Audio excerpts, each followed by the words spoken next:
February 8th, Athanasius. Welcome to 365 Christian Men, where every day we aim to inspire and encourage with real-life stories about men. Athanasius, whose nickname was Black Dwarf, was a theologian, a church leader, and an Egyptian political leader. If he had lived in the 21st century instead of the 4th, we would call him an influencer, maybe chief influencer. For 45 years, he was Bishop of Alexandria, and his congregation included all of Egypt and Libya. During that time, he was exiled, thrown out of the country 5 different times, on trumped-up charges brought by his religious enemies. On this date, in the year 356, soldiers stormed a church, and Athanasius narrowly escaped. Here's how it happened. When a man changes the truth, that's the act of the devil. But when the truth changes a man, that's an act of God. Early in the 4th century, some false teachers in the church hid behind a veil of religious civility and tried to poison the minds of people who wanted to know God. These lie spreaders fought the one man they envied the most, Athanasius, Bishop of Alexandria. The politics involved got Athanasius exiled from Egypt more than once. After one 6-year-long exile, when Athanasius was able to safely return to Egypt, the people of Alexandria were thrilled to have him back. They crowded in from every corner of the city and cheered. Under the Egyptian sun, they ushered Athanasius through the crowds of people, waving palm branches in his honor. As he breathed in the familiar scent of sand and sea, he must have thanked God. He was finally home in Alexandria to lead God's people again. He immediately set to work building up his fellow bishops and caring for the orphans and widows. Most importantly, he warned the people about men who twist and distort the scriptures, like the Word of God says in 2 Timothy chapter 4, verses 3 and 4. For the time is coming when people will not endure sound teaching, but having itching ears, they will accumulate for themselves teachers to suit their own passions, and will turn away from listening to the truth and wander off into myths. Years passed, and all seemed well, but in secret, the haters were again plotting against Athanasius. It was winter, and without warning, a Roman general named Syrianus marched into town with a large contingent of soldiers, and he gave no reason for even being in Alexandria.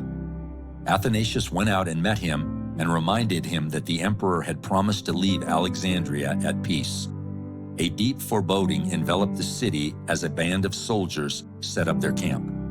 No one knew why they were there or what was coming, but whatever it was, it couldn't be good. Midnight 3 weeks later, Athanasius was leading an all-night prayer service at the church of St. Theonas. The dimly lit sanctuary was full of people. Suddenly, the air shook. Stomping feet rumbled the ground, and the sounds of soldiers' armor startled the people.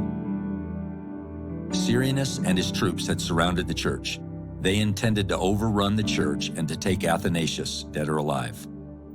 Athanasius refused to leave the building. Sitting still in prayer, he told one of his deacons to read Psalm 135 out loud. "Praise ye the Lord, praise ye the name of the Lord," the deacon began.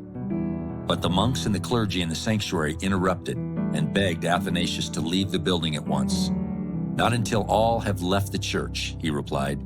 He wanted his people out safely. By the end of the psalm, chaos was in full tilt as Syrianus stormed the church and the people tried to escape. Some were trampled, others fell to the sword. The scene was so painful to watch, Athanasius collapsed.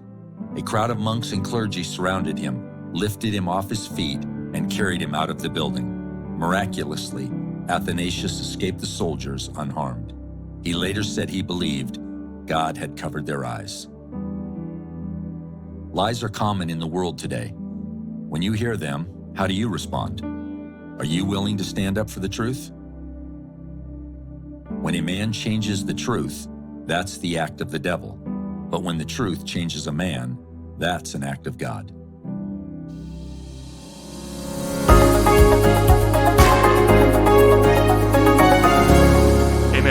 is Mike Mott. I'm pastoring here in Jerusalem with my wife and our 2 children. Today is February 8th, and we're looking at the life of Athanasius. Now, Athanasius experienced opposition all throughout his life because he continued to embrace and to proclaim God's truth all throughout his life. You know, the Bible tells us that the truth will set you free, but proclaiming that truth in a world that's more comfortable with lies than with the truth will always bring opposition into our lives. And then we have to make a decision whether we're going to continue to embrace and proclaim that truth, or we're going to be silent in the face of those lies. And this is our challenge for us today as men. In what ways is your life proclaiming God's truth? And is there a situation in your life where you're living with a lie because it's easier than to proclaim God's truth? And will you be willing to embrace and proclaim God's truth in that situation in your life today? That's our challenge today, men. God bless you. Have a great day.